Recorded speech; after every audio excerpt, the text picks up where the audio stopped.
Listen carefully. Most of the pain you carry is not because people undervalued you. It's because you let them set the price for your soul. You heard me. Someone didn't see you. Someone didn't show up. Someone walked away like you were a light they could do without, and you treated their indifference like a verdict.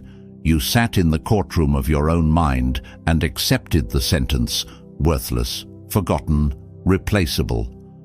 That is the wound I want to press at first, because only by touching the ache do we find what heals it. You think you were wronged. Maybe you were.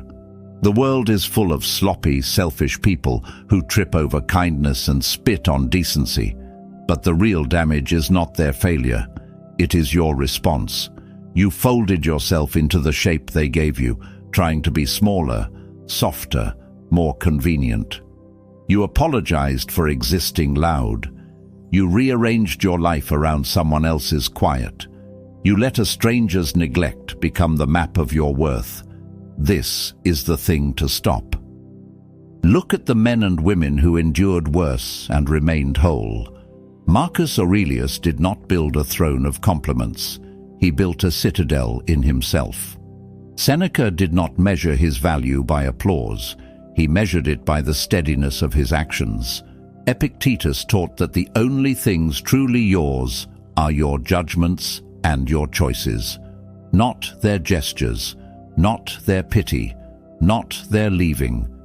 You still have what they cannot take, your inner authority. So here is the method, not a list of feel-good slogans, but a small, lethal set of practices that will change how the world's indifference touches you. Do them until they become your reflex. Do them until you move without asking permission from anyone's approval. First, stop seeking evidence from the outside. We are trained like beggars to stand with our cup open, waiting for someone else to toss in meaning. That cup will never be full. Instead, close your hands around the thing that is yours, your attention, your conduct, your silence. When someone offers you little, accept it as their poverty, not your measure. If a man hums away from your life, let him hum away. What does his humming have to do with the 4 commands you give yourself when you wake up?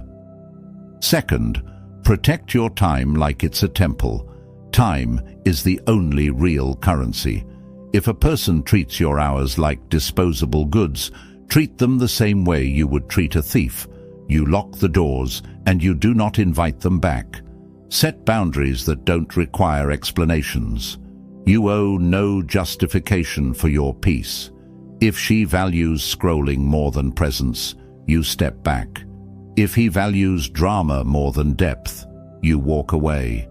Small acts of refusal accumulate into dignity. Third, cultivate a taste for solitude that is not loneliness. There is a difference. One is hunger, the other is nourishment. Stand enough alone to hear your own voice. Read a line of Marcus Aurelius and feel how his words don't demand your applause. They demand your attention. Sit with the silence until it answers you. The man who can be comfortable alone, who can take himself for company, becomes unreadable to those who would measure him with petty scales. Fourth, speak your truth with a calm ferocity, not the shouted truth that wants to hurt, but the low, inevitable truth that arrives like an autumn wind and cannot be argued with.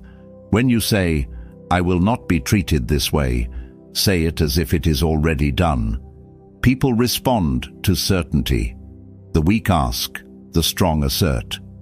Seneca said that we are often punished not for our crimes, but for our timidity. Let your words be small and decisive. Let them close doors when doors should be closed. Fifth, practice being useful, not visible. Do the hard things when no one watches. Train your character in the dark. Do favors without expectation. The person who lives for likes will always be starved for honor. The one who does right because it is right will sleep at night. This is not about moral posturing. It is about inner rent. You pay it daily and sleep in the house of steadiness. Sixth, learn to translate rejection into information. When someone doesn't value you, ask fewer questions of them and more of reality. What do their actions say? Where do they spend their energy? What patterns do you detect? Use those answers like a compass, not to punish, but to navigate. People's behaviors are maps. Read them and move accordingly. Epictetus would say, "Control the only thing you can, your interpretation. Let interpretation be precise, not poetic." Seventh, let bitterness be a warning, not a home. Bitterness is a senseless harbor where the wounded anchor and rot. Notice it, name it, then convert its energy into a plan. They left me. Fine. What will you become in their absence? Will you be smaller, or will you be a scar that becomes armor? The scar that hardens into armor is a trophy, not a prison. And there is a final thing most people forget. Love is not a reaction to being valued. It is a function of sovereignty. You can love someone without collapsing into need.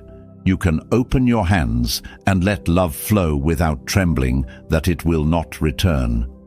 That is the highest strength. To love freely and not demand recompense, that is the warrior's heart. If they value you back, take it as a gift. If they do not, let it pass like a weather system. Your sky remains. Do not mistake this for numbness. We are not training dead hearts. We are training honest ones. Feel the hurt fully, like a clear bell. Hear it, let it speak, then let it go. Anger burns bright, but it burns you first. Grief is a teacher. Pity is a trap. Learn the grammar of each and respond with the verb that carries you forward. Now, go and act. This is not a sermon. It's an order from the person you will be if you refuse to be measured by the smallness of others. Tomorrow, when someone offers you the smallest thing, a half-hearted apology, a late message, a missing effort, treat it like what it is, data. Then decide. Decide as Marcus would, with patience and iron. Decide as Seneca would, with dignity and reason. Decide as Epictetus would, with clear-eyed ownership of what only you can control. And when you do this long enough, you will watch people who once treated you like an option begin to regard you like a law. Not because you forced them, but because you stopped giving them the power to rewrite your worth. That is the quiet revenge of the steady man. He becomes inevitable. So end this now with a small promise to yourself. No more bargaining for respect. No more dressing wounds in apologies. Build a small, stubborn life where you are expensive and uncommon. Let the indifferent pass like weather. Keep your attention, spend your time, and guard your heart.